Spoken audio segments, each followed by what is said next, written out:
So ayan mga boss, magandang araw sa inyo. Lapid shop nga pala. Meron na naman tayong dito, unit gagawin natin.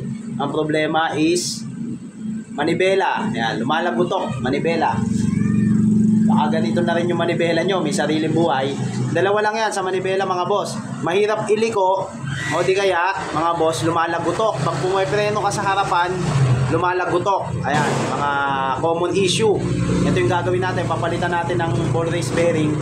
Tapos center stand issue rin. Ayan, center stand issue, mahirap na bumalik. Gagarasahan natin, tatanggalin natin, babaklasin natin, lilinisin natin, tapos sabay na daw ng change oil sa gear oil. So ako ang gagawa ngayon solo kasi puro absent. So nakabakasyon pa yung mga kasama ko dito. So ayan mga boss, simulan na natin to. Honda Click version 2. Ayan, mamaya okay na to, all goods na to.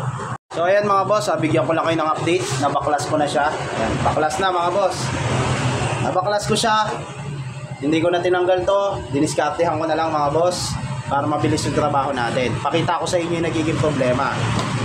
Ayan mga boss, nakikita nyo ba yan? Ayan mga boss, oh, may hukay na. Ewan ko, nakikita nyo, cellphone lang kasing gamit ko eh. Ayan, may hukay na po mga boss. Tapos tuyo na yung mga bolitas nya. Ito yung original pa to, yung stock. So ayan, tanggalin na natin. Mga boss, papalitan natin to ng bago. Ayan, malalalim na yung hukay nya. Nakatuyo na, wala nang grasa. Ang ipapalit natin dito, grasa na high temperature para mas tumatagal at kahit anong kondisyon, nag-i-stay yung grasa. Papakita ko sa inyo ito. Ayan, wala na mga boss. Kaya kumakabig yung manibela nyo, saka kumakanto na, ito yung dahilan, malalalim na yung hukay ng sa may ball race bearing nya. So papalitan natin ng bago.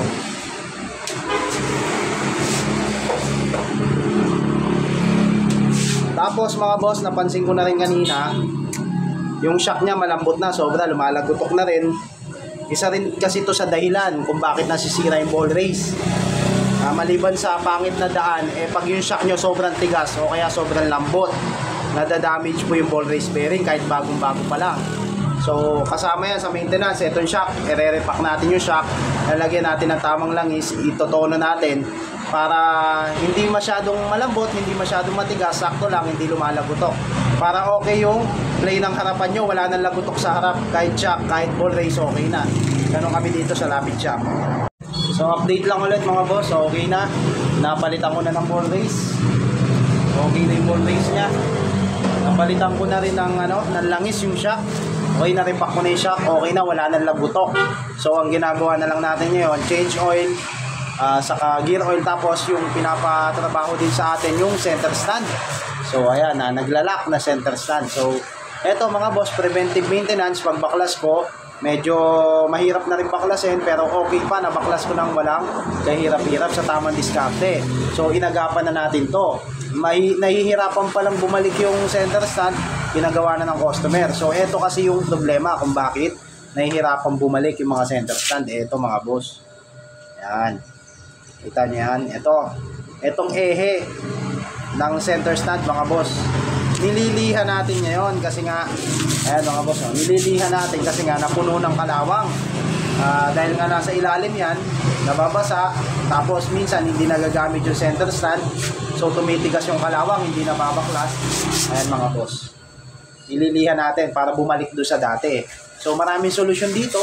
Kung gusto nyo, magpalit na kayo ng stainless na ganito, may nabibili stainless na ganito mga boss. Ayan, hindi na talaga kakalawangin. Ito lang naman kasi, pati yung center stand may nabibili na stainless niyan. Kung wala naman kayong pambili, ayan, lagi nyo lang aalagaan mga boss. Ayan, katulad nito, isama nyo sa preventive maintenance schedule nyo.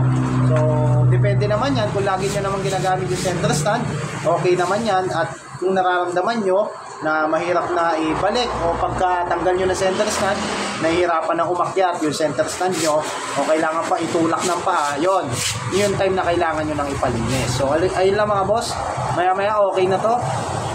Ang kagandahan sa mga ginawa natin ball race, ayan, lahat ng ginagawa natin dito may warranty po mga boss. Ayan, pag may problema dun sa may mga ginawa natin, pwede nyo pong ibalik, wala pong bayad gagawin namin. Wag naman po yung hindi related sa ginawa natin. Minsan kasi may mga customer na pumupunta rito, bumabalik. Yung ginawa ko is, kunyari, nag-CVT kami, may maingay daw sa makina niya. So walang connect yun mga boss. Kung ano lang po yung ginawa namin, yun lang po yung pag yun nagka-problema, yun po yung pasok sa warranty. Hindi yung nasira yung ball race mo tapos irereklamo mo yung gulong mo. So napakalayo. Kasi daw bago siya pumunta rito, okay yung gulong. Kaya ang ginawa natin, ball race. So may mga ganong customer pero hindi naman lahat. So ayan mga boss, kagandahan ulit, may warranty po mga boss. Yun ang pinakamahalaga doon. Walang bayad pag ginawa namin. Kahit mga boss, kahit 1 week na yung nakalipas, kunyari eto ball race, lumagutok ulit, 1 week, papalitan natin bago kung kailangan palitan, walang bayad po yun. So ayun mga boss, ang location natin, Florida Blanca, Pampanga po mga boss. Ayan. Lagay ko na lang rin sa dulo ng video yung pinaka natin, location para mahanap ng mga boss natin na gusto magpagawa sa atin. So ayun, syempre itatanong niyo mga boss, shop location, Florida Blanca, Pampanga po mga boss. Barangay Mabikal po, katabi ng Don Benitos Kasaba. Pwede niyo pong i-Google Map, Lapid Shop Mabikal. Lalabas na po yan mga boss. Salamat po.